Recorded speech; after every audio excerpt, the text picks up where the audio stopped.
Selamat sore sahabat terasi, kita berjumpa kembali di program Khidmat Ramadan ya. Dan ini udah puasa ke-21. Waduh, ini siapa yang di puasa ke-21 masih mungkin sambat wae, bau mulutku kok gak enak ya kalau puasa. Jangan dibatalin ya. Ini nanti kita bakal membahas mengenai 7 mitos tentang kesehatan gigi dan juga mulut. Ini udah ada Bu Dokternya langsung ya. Ini aku panggilnya Mbak Mawon ya, Mbak Dokter. Selamat siang Mbak Nadia. Ya, selamat siang Mbak. Ini Mbak Nadia itu adalah dokter gigi sahabat terasi ya. Mbak Nadia Nurul Nuha, panggilannya Mbak Nadia. Dan ini nanti buat yang mungkin pengen tanya-tanya, biar kalau puasa itu tetap wangi ya, jangan disemprot sama parfum ya. Oke, mungkin kita bisa langsung saja ke Mbak Nadia. Mbak Nadia, ini 7 mitos sih biasanya mengenai bau mulut sih rata-rata kalau puasa ya Mbak ya. Iya betul. Ini kira-kira apa aja nih Mbak? Mungkin sebelum ini memang ada ya dalam salah satu mitosnya itu memang ada yang tentang membahas bau mulut. Tapi ini coba mau saya sampaikan dari yang mungkin awal-awal aja ya. Gitu. Yang pertama ya, untuk mitos pertama ini adalah sikat gigi saat puasa pasti membatalkan puasa. Nah, pernah dengar nggak Mbak ini? Iya sih. Nah, tapi padahal itu cuma di mulut doang ya. Iya, padahal cuma sikat gigi. Nah, pasti ada beberapa orang yang percaya kalau misalnya namanya juga sikat gigi ya, kan dia pakai air sama pasta gigi. Sedangkan kita kalau puasa kan tidak boleh, selain tidak boleh makan minum itu, pokoknya semua yang masuk ke dalam mulut nggak boleh ditelan gitu kan. Nah, sedangkan kalau misalnya kita sikat gigi ini kan cuman sikat gigi aja, dikumurkan, habis itu dikeluarkan. Jadi ada beberapa orang yang memikir, oh berarti kalau misalnya sudah mau masuk ke dalam mulut nih rawan nih tertelan kayak gitu. Akhirnya malah takut puasanya batal. Akhirnya ada yang enggak mau sikat gigi waktu puasa gitu Mbak. Waduh, baunya kayak gimana? Nah itu makanya, apalagi kita posisi pasti pagi sikat gigi gitu kan ya. Nah kalau misalnya ada yang percaya nih sikat gigi malah bikin batal puasa, malah nggak sikat gigi malah tambah bau, ini tambah tapi parah. Mbak Dokter, ini kalau misalkan bulan puasa kayak gini masih ada nggak sih kayak yang mungkin periksa gigi tapi dia lagi puasa tuh masih nerima pasien kayak gitu nggak? Masih terima.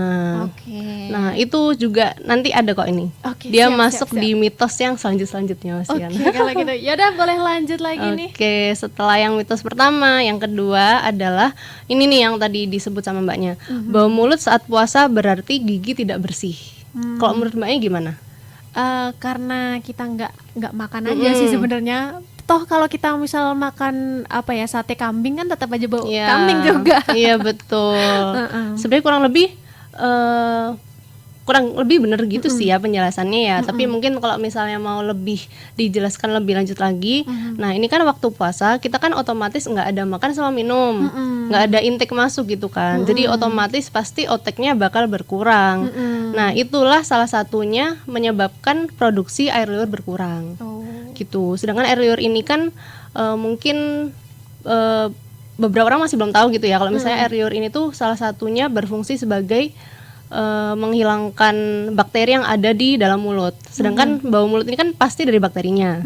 Ketika air liurnya berkurang, maka bakterinya kan ini bakal lebih banyak gitu kan keluarnya saat puasa. Nah itu yang mungkin menyebabkan bau mulut ini jadi lebih banyak karena ada dehidrasi dalam mulut akibat tidak minum selama puasa. Kurang lebih seperti itu. Ternyata ini ya, air liur itu fungsinya itu untuk ini melawan kuman-kuman. Betul gitu sekali gitu. Makanya kalau untuk beberapa pasien yang kayak kena diabetes mellitus atau apa tuh kencing manis gitu, atau mungkin emang kayak kena kanker habis perawatan ada xerostomia atau saliva atau air liur produksinya berkurang itu, dia pasti sering bau mulut karena itu. Oke. Ini baru yang kedua nih. Jadi sahabat terasi, kalau misalkan lagi puasa itu nggak usah khawatir. Soalnya kamu kurang minum ya pas Betul puasa. sekali. Kamu kalau minum ya pasti batal puasanya. Betul ya. Oh ya, tapi itu ya Mbak ya perlu diingat nih, beda ya bau mulut orang puasa sama bau mulut emang giginya bermasalah. Wah, itu berbeda. Wah, kayaknya aku pernah ini ketemu orang yang memang lagi nggak puasa, pas makan ketika dia ngobrol kayak, aduh mau tutup hidung tapi nggak enak. Iya gitu. betul. Oke, Gitu. mungkin bisa dilanjut lagi nih, Oke, Mbak. siap. Ini untuk mitos ketiga ya, tidak boleh berkumur saat puasa. Ini masih nyambung ya sebenarnya sama yang pertama ya. tadi. Cuman ini bedanya mungkin berkumur secara general. Jadi cuma kumur aja mungkin kayak wudhu. Tapi wudhu kan nggak mungkin ya. Namanya puasa. Kan pasti sholat ya 5 kali sehari, ada subuh, duhur, asar. Oke, maghrib kan setelah buka ya. Tapi sebenarnya ada 3 itulah ya. Selama kita puasa perlu wudhu. Nah itu sebenarnya nggak apa-apa berkumur. Selama harus diingat berkumurnya ini memang diniatkan untuk berkumur, bukan berkumur ditelan. Anak kecil ini biasa. Betul sekali. Kan kalau misalnya dulu SD gitu nggak sih Mbak, waktu pondok Ramadan gitu. Nah ini Mbak Dokter, aku mau tanya tuh, kalau dulu waktu aku kecil karena nggak tahu gitu ya, wis pikir dewe lah. Jadi dulu itu nggak apa-apa lah, yang penting nggak nelen ini apa namanya, nggak nelen air. Ada yang ngajak berenang terus aku ikut. Oh iya. Yang penting aku nggak nelen air. Terus kalau nelen nggak sengaja terus akhirnya tetap Walau puasa. kenyang minimal ya, tapi tidak batal puasanya. Itu sebenarnya ada niat tersembunyinya. Iya kali ya, zaman dulu. Zaman dulu waktu kecil ya ampun, gitu. Mungkin bisa di Lanjut ya, lanjut. keempat Oke. nih, mitos keempat. Periksa ke dokter gigi saat puasa pasti membatalkan puasa. Nah ini yang tadi disebutkan ya. Jadi kalau misalnya kita periksa ke dokter gigi, itu insya Allah tidak membatalkan puasa. Oke. Kalau misalnya mungkin untuk cek gigi gitu ya, buka mulut itu kan tidak ada hal-hal yang masuk ke dalam tenggorokan. Tapi mungkin untuk beberapa yang masuk ke dalam tubuh seperti misalnya kita mau cabut. Nah, cabut ini kan dia ada step-stepnya tuh di awal. Jadi kayak perlu di asepsis dulu, terus baru sebelum cabutnya itu yang pasti dilakukan pembiusan. Nah, ini kan pembiusan ini ada yang topikal atau yang injeksi. Nah, untuk yang injeksi ini kadang orang berpikir dia masih membatalkan puasa. Oh, kalau yang injeksi itu gimana sih Mbak? Berarti itu yang suntik gitu, suntik ke gusinya. Nah, perlu diketahui kalau misalnya suntik bius gigi itu kan dia isinya obat bius, bukan nutrisi.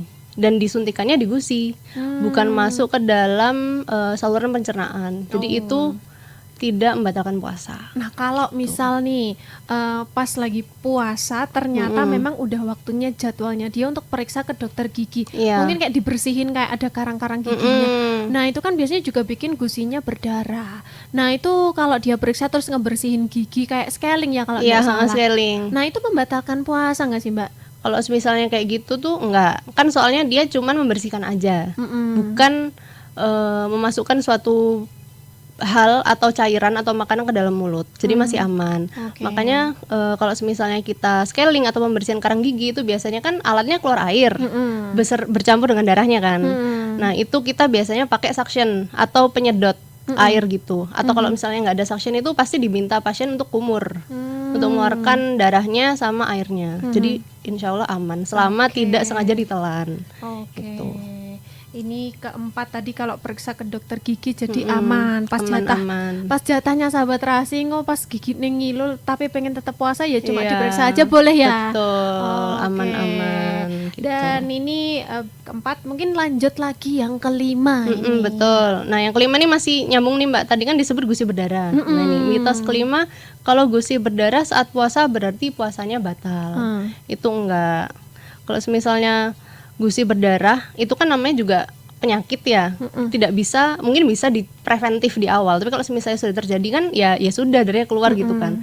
Kita bisanya supaya enggak batal adalah tidak menelan darah itu. Begitu. Jadi dikumurkan supaya tidak tertelan dengan sengaja. Ini beda ya Mbak ya. Kalau dengan sengaja membatalkan, tapi kalau misalnya tidak sengaja itu tidak membatalkan. Gitu. Berarti kalau gusi berdarah tetap masih aman, tapi lebih baiknya itu berkumur. Dikumurkan keluar. Dilepeh ngono ya sahabat Rasi.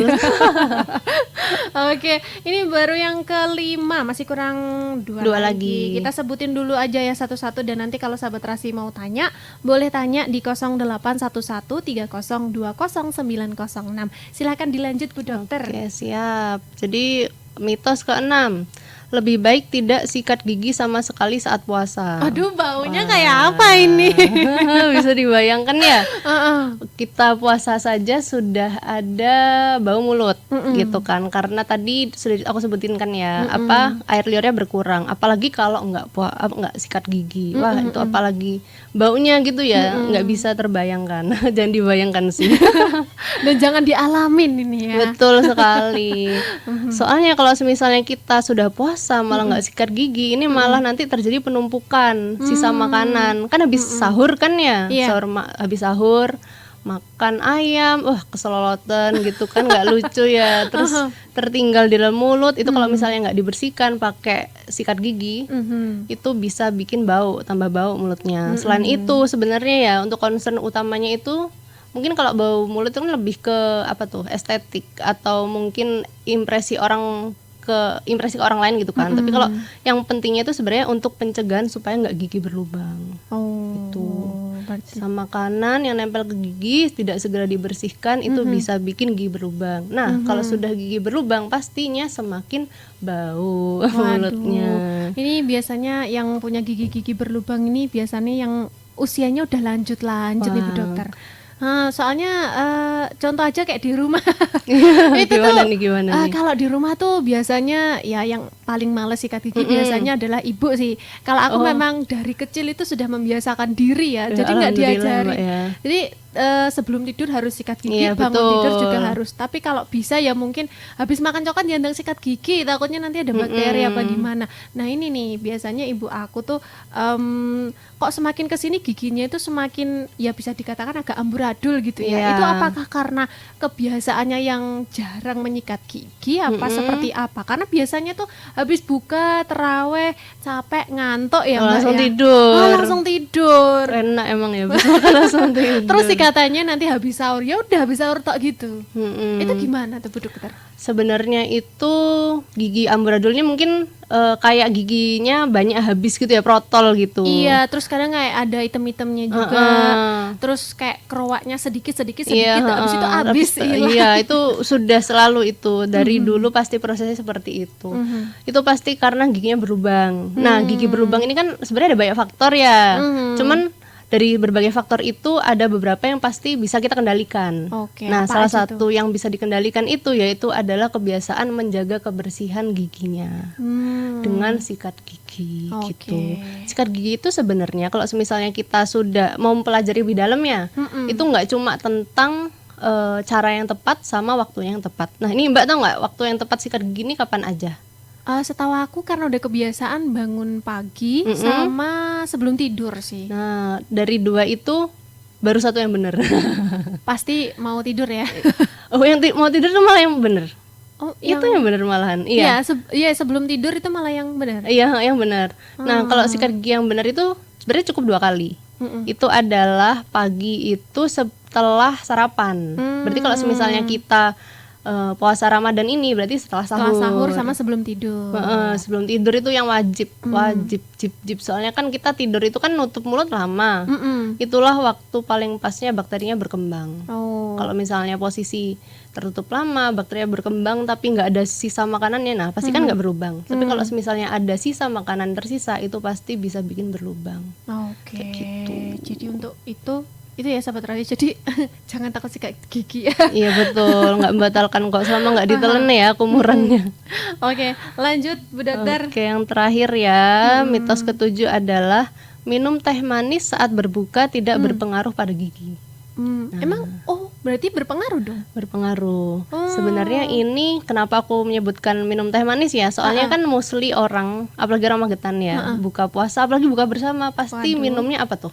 Teh Teh dong, manis. minimal ya. Iya, tehnya pasti manis. Kalau nggak gitu mungkin sesuatu yang manis-manis yang lain. Pasti wajib manis. Kan nggak mungkin ya minum cuma, mungkin ada lah yang air putih, tapi kayak jarang sih. Jarang banget. Aku kemarin tuh air bukber putih. ya. Mungkin Bu Dokter pasti juga ada masa-masanya bukber. Iya. Pasti minimal ada yang mungkin bukbernya itu kalau kadang juga bukber sendiri belinya juga es buah yang ada tambahan susu, tambahan sirup. Waduh, Waduh, manis selengkap banget. manis pol.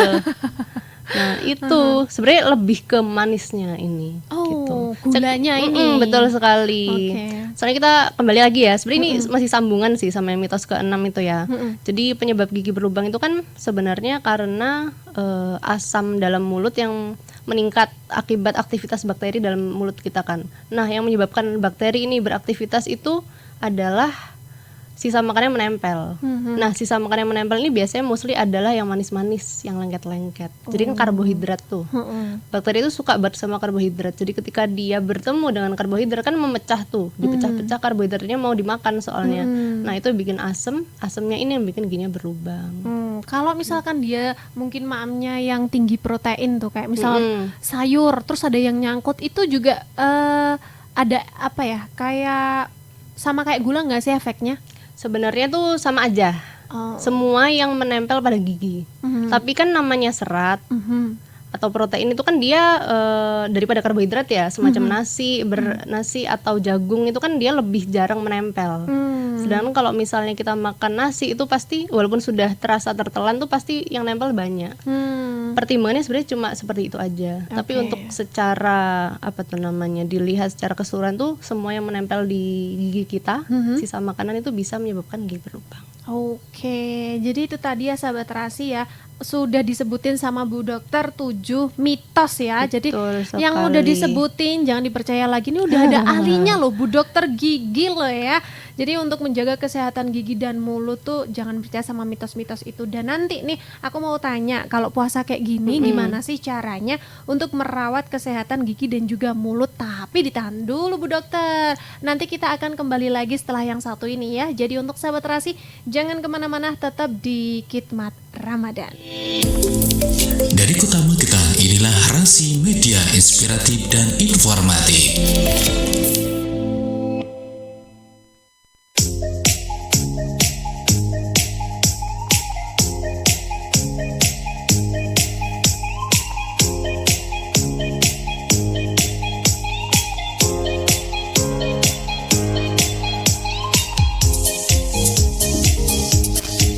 Sahabat terasi kembali lagi ya, dan ini nih aku mau kasih informasi buat yang THR-nya belum cair, terus bikin kalian itu semangatnya tambah letih, lemah, lesu, terus mau ngapa-ngapain nggak mau ya. Jangan, nanti THR malah nggak cair nanti. Padahal kan kita kerjakan karena semangatnya. Biar kalian semangatnya naik lagi, waktunya kita untuk ngopi yang bener. Caranya gimana? Cobain kopi bintang 5 yang rasanya itu nikmat, kopinya kental, tentu bikin fokus kita langsung naik level. Kalau mau misal memulai pagi nemenin kerja atau menemani begadang ngejar deadline, langsung aja seduh kopi bintang 5 yang tentunya siap bikin melek dan juga produktif. Jadi untuk sahabat terasi masih mau ngopi yang gitu-gitu aja, sekarang udah waktunya buat naikin standar kopi kamu sekarang juga. Karena pria berkelas minumnya kopi bintang 5 ya, kelas. Jangan lupa Anda masih mengikuti acara Khidmat Ramadan bersama Ikatan Dai Indonesia.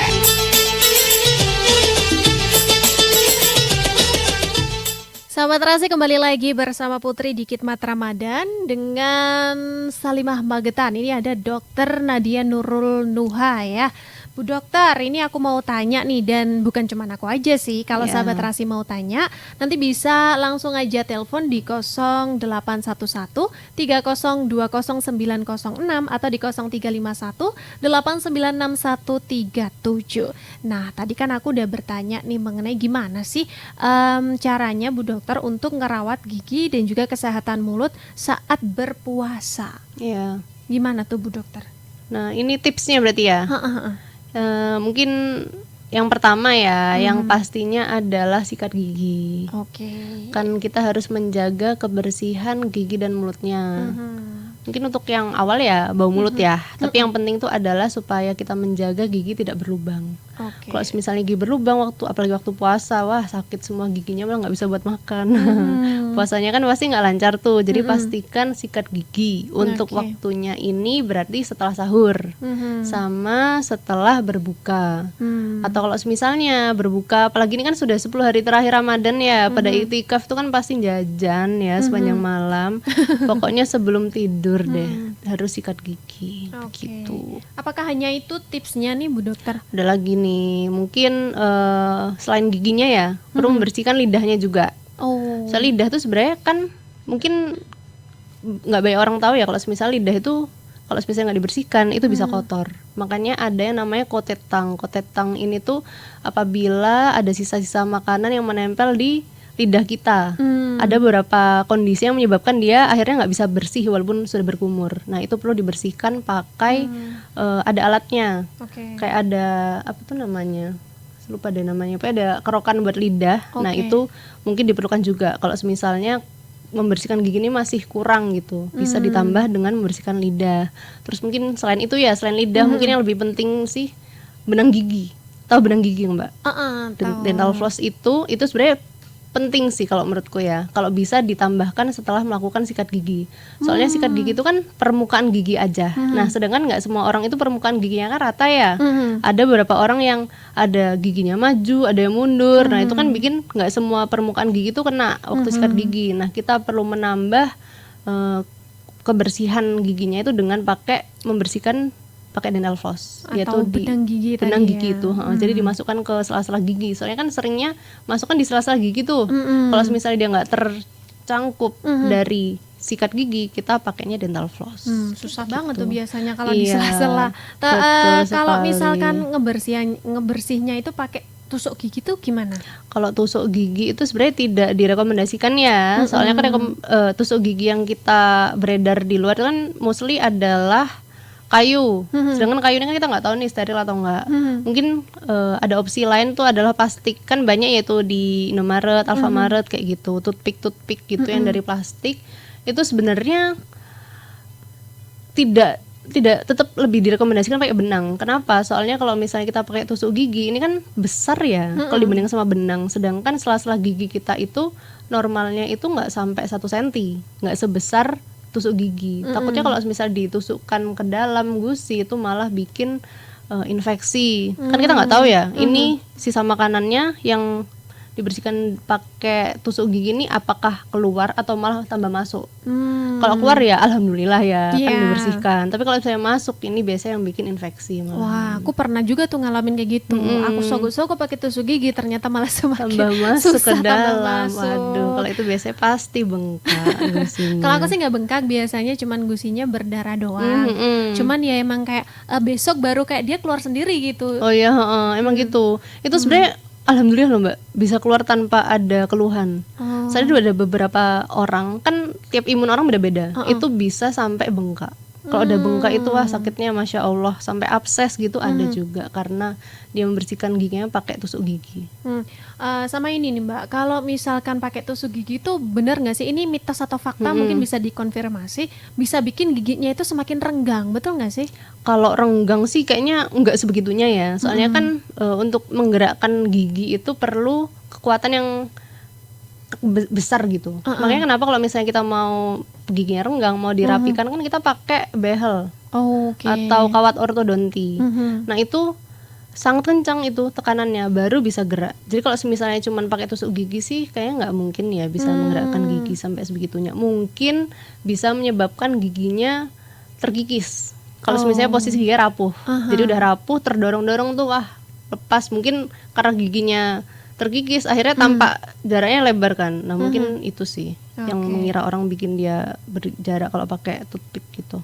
Nah ini kan kalau biasanya nih aku lihat di media sosial itu kan ada pengganti kawat gigi ya. Iya. Itu pakai plastik juga tuh, ya nggak tahu plastiknya pakai AI atau pakai chip, aku nggak tahu. Tapi Iya. klaimnya itu dia bisa meratakan gigi. Apakah itu juga teknologi baru yang memang bisa dicoba atau lebih ampuh pakai kawat gigi? Dan katanya kan kalau pakai plastik itu lebih diklaim lebih cepat, cuma 3 bulan doang iya, gitu. Bener nggak sih Bu Dokter? Sebenarnya kalau misalnya dicari alat yang efektif ya buat merapikan gigi atau merapatkan gigi, pastinya kita pakai kawat ortodonti. Karena kawat ortodonti ini kan memang dia sudah didesain untuk menggerakkan gigi gitu. Jadi tergantung dokter giginya mau diarahkan kemana nih giginya gitu. Nah, sedangkan kalau misalnya plastik-plastik itu memang ada kasus yang dia bisa digerakkan hanya dengan pakai plastik itu atau liner itu ya. Iya. Ya kan namanya biasanya nyebutnya liner kan ya. Nah, liner itu tuh sebenarnya bisa kalau semisalnya giginya tidak seberantakan itu. Jadi kalau misalnya cuma maju dikit, mundur dikit, itu bisa. Soalnya kan gimana ya tuh? Ini gimana ya menjelaskannya supaya tidak terlalu teoritis. Nah, kalau misalnya menggerakkan gigi itu kan ada beberapa 3 faktor ya. Jadi kekuatan, lama pemakaian pirantinya itu sama kondisi giginya. Nah, dia itu biasanya bekerjanya di lama pemakaian. Jadi ketika kita pakai terus kan kedorong terus tuh.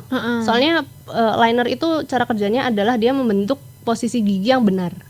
Jadi ketika dipasang giginya yang nggak benar posisinya itu dipaksa untuk bergerak supaya posisinya benar lagi gitu. Sebenarnya kalau misalnya cepet sih menurutku enggak ya, karena itu tidak terlalu kuat sih tekanannya kalau dibandingkan pakai ortodonti yang biasanya. Berarti tetap anjurannya pakai kawat gigi. Kawat gigi aja. Liner itu paling kalau kita ya di kedokteran gigi tuh yang aku tahu adalah yang plastik-plastik tuh cuma buat retainer. Jadi kalau misalnya retainer? pasca kita pakai behel itu kan dilepas kan ya. Iya. Nah, ada namanya fase pasif di mana kita itu perlu menjaga gigi yang sudah digerakkan itu, yang dalam posisi yang sudah benar itu tertahan di situ, supaya lebih kuat gitu kan tulangnya, supaya giginya nggak geser-geser. Nah, itu pakai retainer. Nah, retainer itu bentukannya mirip kayak liner itu, dia bening gitu. Oke. Berarti kita lanjut lagi. Tadi udah mengenai apa tadi? Apa namanya dokter ya? Eyeliner ya?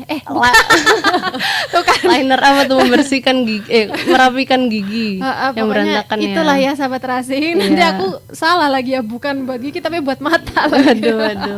Tadi ngebersihin gigi pakai harus sikat gigi 2 kali sehari. Kalau puasa kayak gini setelah sahur sama setelah buka atau mungkin sebelum tidur.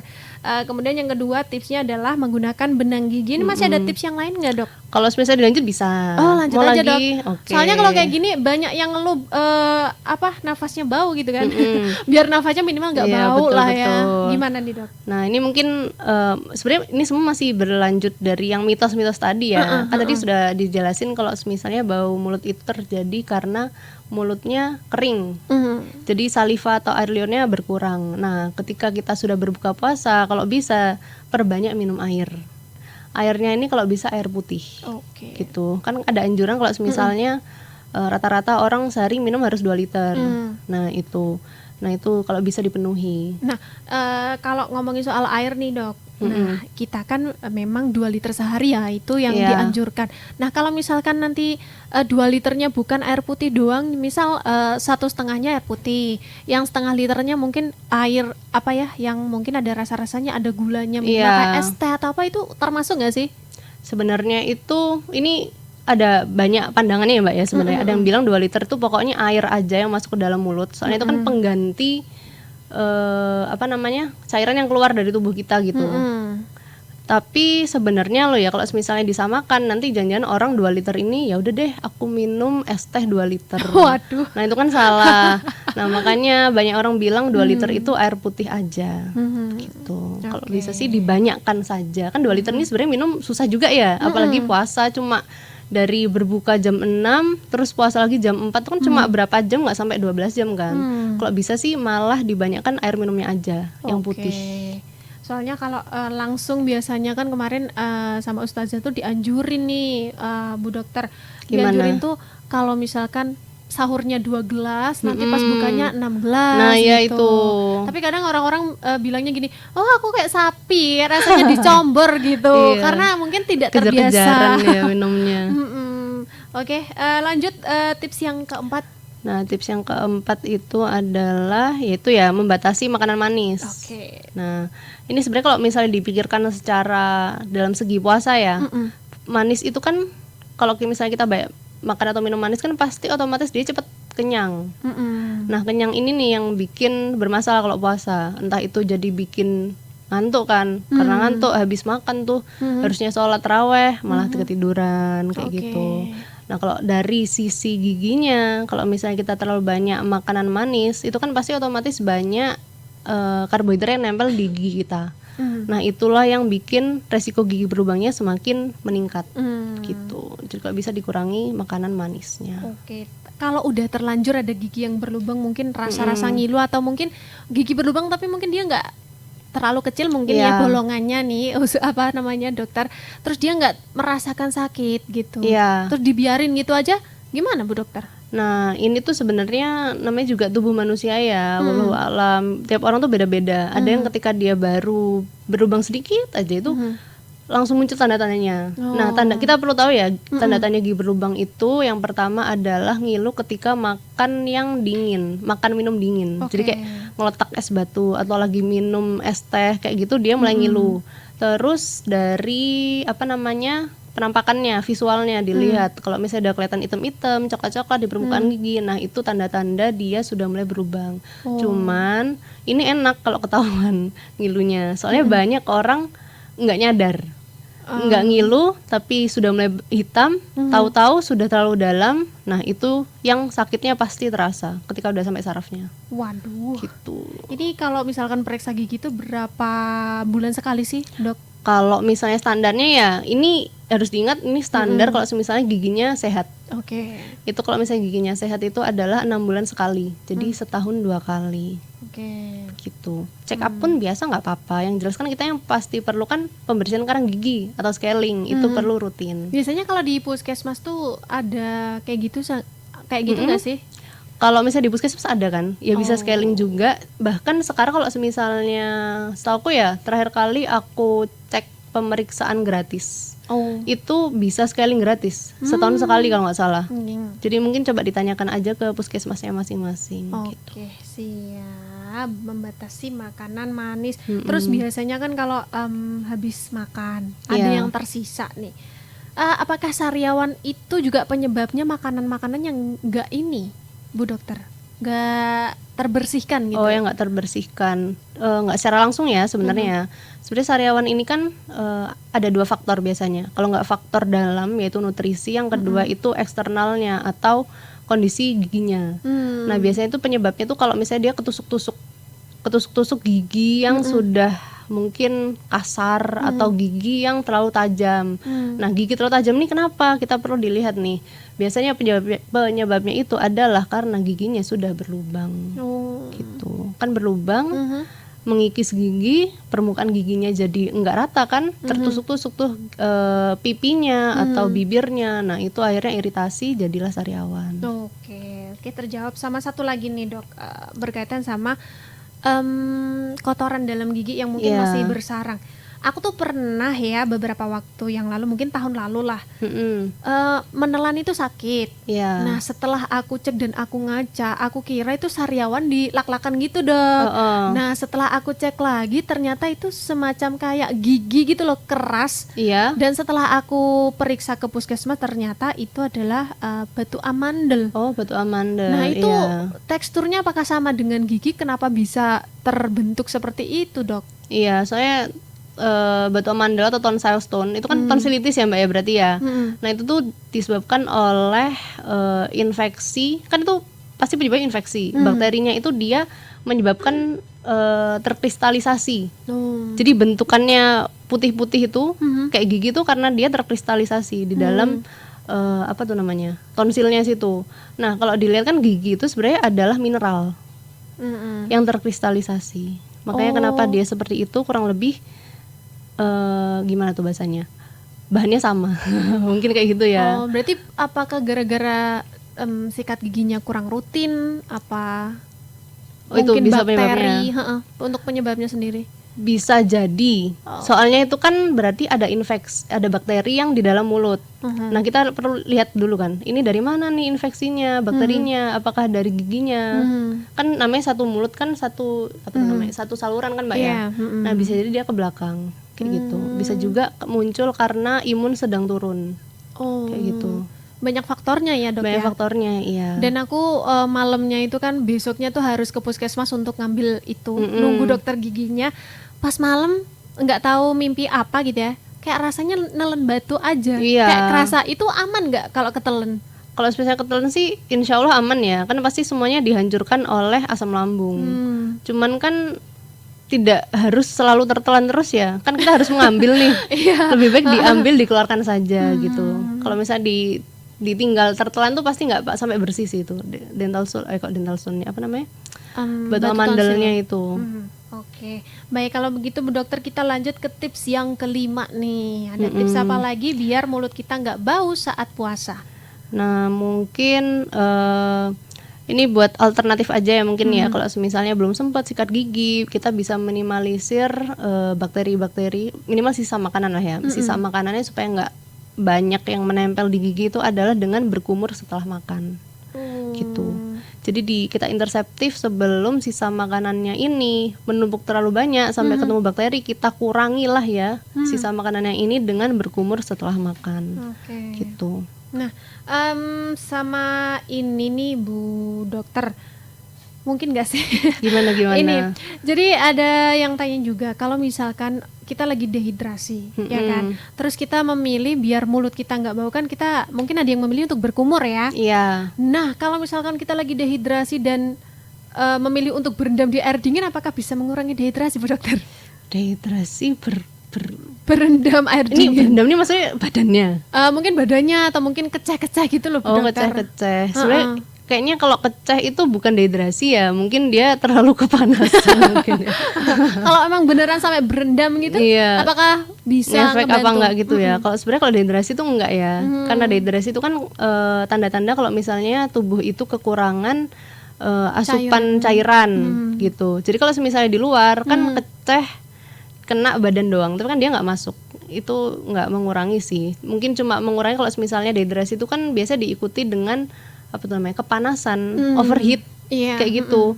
Nah itu bisa dibantu mungkin overheatnya, tapi untuk dehidrasinya ini enggak, kecuali waktu nyemplung ini sambil menyelam sambil minum air. Nah itu mungkin bisa mengurangi dehidrasinya. Oke, baiklah Bu Dokter. Ini tadi tipsnya 5 ya. Masih ada tips lagi nggak nih Bu Dokter? Tips mungkin penutup aja ya Mbak ya, yang terakhir ya tipsnya, yaitu adalah periksa gigi jika ada keluhan. Gitu. Apalagi kalau puasa ya, sebenarnya periksa gigi nggak harus ada keluhan ya, tapi kita simpelkan aja, yaitu adalah harus periksa kalau misalnya giginya bermasalah, kayak gitu. Entah itu giginya ngilu atau gusinya berdarah, ada sariawan yang tidak sembuh. Nah ini lebih baik diperiksakan aja.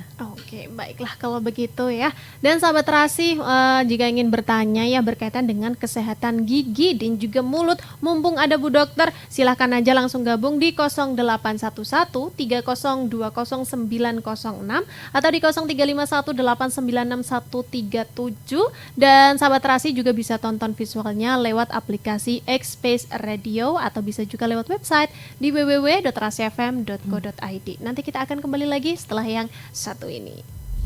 Inspiratif dan informatif. Inilah Rasi Media.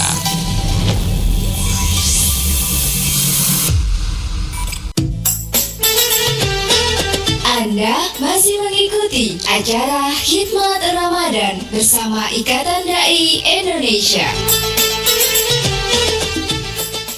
Kembali lagi sahabat Terasi di Khidmat Ramadan, masih bersama dengan Dr. Gigi Nadia Nurul Nuha dari Salimah Magetan. Bu Dokter, ini tadi kan banyak sekali ya tips-tips yang dibagikan kepada sahabat Terasi agar puasanya itu tetap lancar dan tentunya terhindar dari bau mulut. Betul Terus giginya sekali. juga tetap sehat. Nah sebelum kita tutup nih acaranya, mungkin ada closing statement dari Bu Dokter nih untuk sahabat Terasi semuanya, silahkan. Oke, siap. Mungkin kita summarize aja ya semuanya dari awal ya. Jadi sahabat Terasi, puasa bukan alasan untuk mengabaikan kesehatan gigi dan mulutnya ya. Justru di bulan Ramadan ini kita belajar menjaga diri dengan lebih baik. Jangan mudah percaya mitos. Kan tadi udah dijelasin kan ya mitos-mitosnya. Tetap sikat gigi dan tetap jaga kesehatan gigi dan mulutnya. Karena puasa yang nyaman dimulai dari gigi dan mulut yang sehat. Oke, terima kasih Bu Dokter sudah mau hadir untuk Ya. memberikan edukasi juga untuk sahabat terasi, juga berkaitan dengan mitos-mitos yang mungkin masih dipercaya oleh sebagian orang. Dan sekaligus sahabat terasi, khidmat Ramadan pada sore hari ini Putri tutup. Jangan lupa untuk tonton terus juga khidmat Ramadan setiap hari di jam 16.00 tentunya di Rasi Media. Dari kawasan Kompleks MT Haryono 13 Permai, Putri pamit dan juga Bu Dokter juga mau pamit ya. Terima kasih banyak. Wassalamualaikum warahmatullahi wabarakatuh. Terima kasih, baru saja Anda ikuti khidmat Ramadan. Acara ini dipersembahkan oleh Radio Rasi FM Magetan dan bekerja sama dengan Ikatan Dai Indonesia Magetan.